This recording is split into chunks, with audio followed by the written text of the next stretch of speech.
प्यारे विद्यार्थियों, शुभाशीष। मैं महेंद्र कुमार शर्मा, संविदा व्याख्याता, government college Gangapur city. BA part third के प्लेटो 2 मार्क्स वाले पेपर में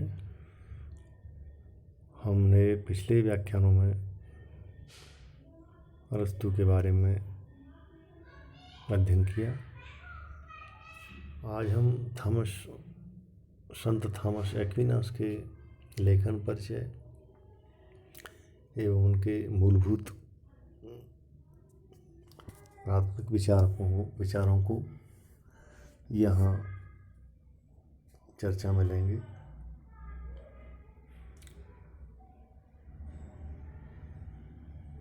एक्विनास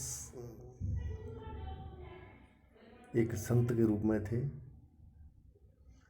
इनका जन्म इटली के एक्विनो में हुआ था। एक्विनो के नाम से ही इनका नाम एक्विनास हुआ।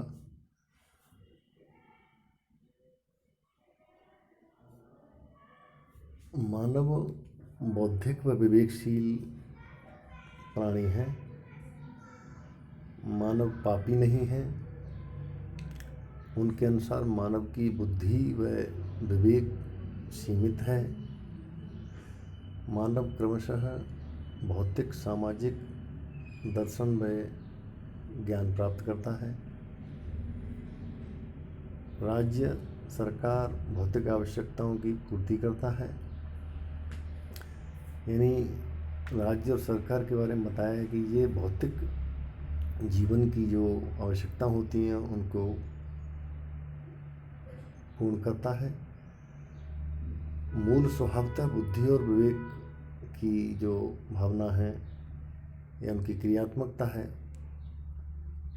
और जिससे भौतिक व सामाजिक दर्शन एवं ज्ञान की जो प्राप्ति का मार्ग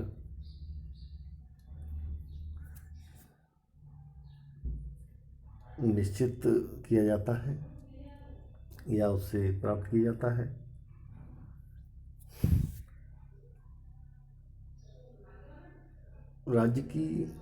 राज्य और सरकार एक साधन है। इस साधन के द्वारा ईश्वर प्राप्ति की परिस्थितियों का निर्माण किया जाता है। असल में संत थॉमस एक्विनास एक ऐसे विचारों को स्थापित करना चाहते थे कि जिसमें मनुष्य के जीवन का अंतिम ध्येय ईश्वर प्राप्ति की ऐसी परिस्थितियां उत्पन्न करना।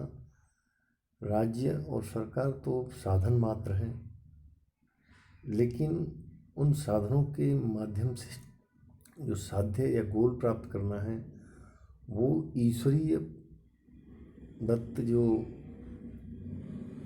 स्थितियां हैं, अवसर हैं, या जीवन निर्माण के लिए जो परिस्थितियां हैं उनको स्थापित करना मूल रूप से भाव रहा है। एक्विनास के विचारों में अरस्तू के विचारों को आगे बढ़ाया गया।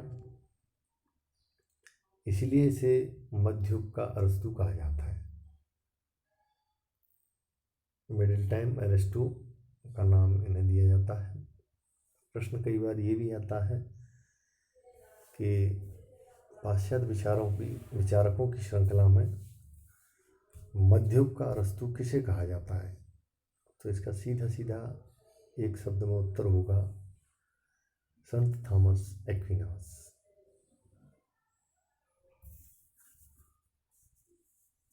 अरस्तू की तरह ही एक्विनास ने राज्य की उत्पत्ति का आधार सामाजिक माना था।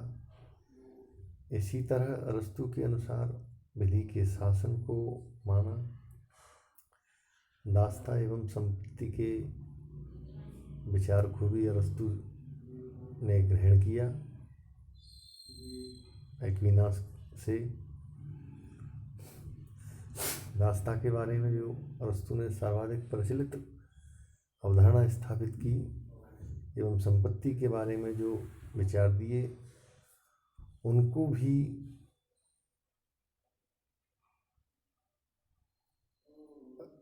एक्विनास के द्वारा ग्रहण किया गया। अब इनकी रचनाएं कौन कौन सी हैं उनके बारे में हम देखते हैं। पेपर में ध्यान रखें, एक दो पुस्तकों के नाम अवश्य रूप से पूछे जाते हैं कि निम्न पुस्तक का लेखक कौन है, या एक्विनास की जो रचना है उसका नाम लिखिए, या अरस्तू की दो रचनाओं के नाम लिखिए। तो ये नाम सामान्यतः हमें प्रत्येक विचारक के बारे में जो दिए गए ग्रंथ हैं उनके द्वारा रचे गए हैं, उन ग्रंथों में मुख्य रूप से दो या एक जाना पहचाना ग्रंथ होता है, तो हमें उसे तो जहन में रखना ही होगा, क्योंकि वो भविष्य में भी कई बार प्रतियोगी परीक्षाओं में पूछा जाता है। इसमें जो पहला इनका ग्रंथ है वो है कमेंट्री ऑन एरिस्टोटल्स पॉलिटिक्स, अर्थात अरस्तू द्वारा दी गई राजनीति पर टिप्पणी। यह अरस्तू की जो पुस्तक पॉलिटिक्स है उस पर व्याख्यान या टिप्पणी करना। फिर है on the rule of princess, राजाओं के लिए क्या क्या नियम हैं। फिर है सुम्मा थियोलॉजिका, अगली है सुम्मा कंट्रा जेंटाइल्स। ये दो नाम ऐसे हैं जो बोलने में और लिखने में एक से नज़र आते हैं। तो सुम्मा थियोलॉजिका और सुम्मा कंट्रा जेंटाइल्स। फिर है कमेंट्री ऑन अरस्तू पॉलिटिक्स, ये पहले ही बता दिया। On the rule of princess, English में ही है, सुम्मा थियोलॉजिका सुम्मा कंट्रा जेंटाइल्स।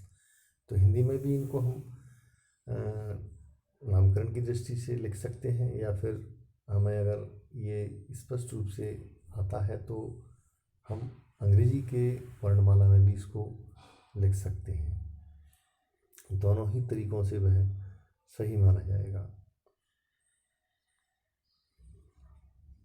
एक्विनास के शिष्य लक्का टोल्मी ने on the rule of princess के कार्य को पूर्ण किया था। ये भी ध्यान रखने वाला तथ्य है कि लक्का टोल्मी नामक एक इनके शिष्य थे। इन्होंने on the rule of princess के कार्य को संपूर्ण किया। जिस प्रकार अरस्तू ने राज्य की उत्पत्ति का सिद्धांत दिया, उसी प्रकार से थॉमस एक्विनास ने भी माना कि राज्योत्पत्ति सामाजिक कारण से हुई है, लेकिन एक्विनास ने राज्य की प्राथमिकता के बजाय चर्च को प्राथमिक माना।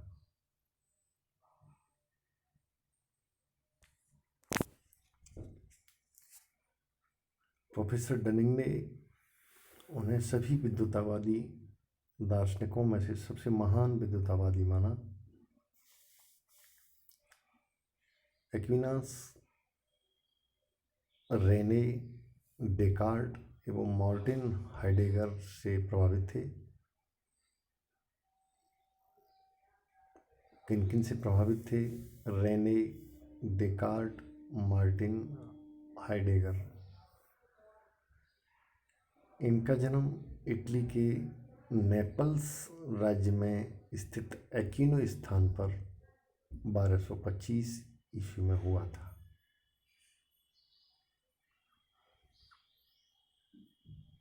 ये ध्यान रखने वाले तथ्य हैं इनके बारे में, इनकी रचनाओं के बारे में, इनके जो प्राथमिक विचार क्या थे जिनको आधारभूत मान करके और इनकी जो अन्य रचनाएं वो लिखी गई। जैसे लक्का टोल्मी के बारे में बात करें हम, तो उन्होंने on the rule of princess के कार्य को पूर्ण किया था।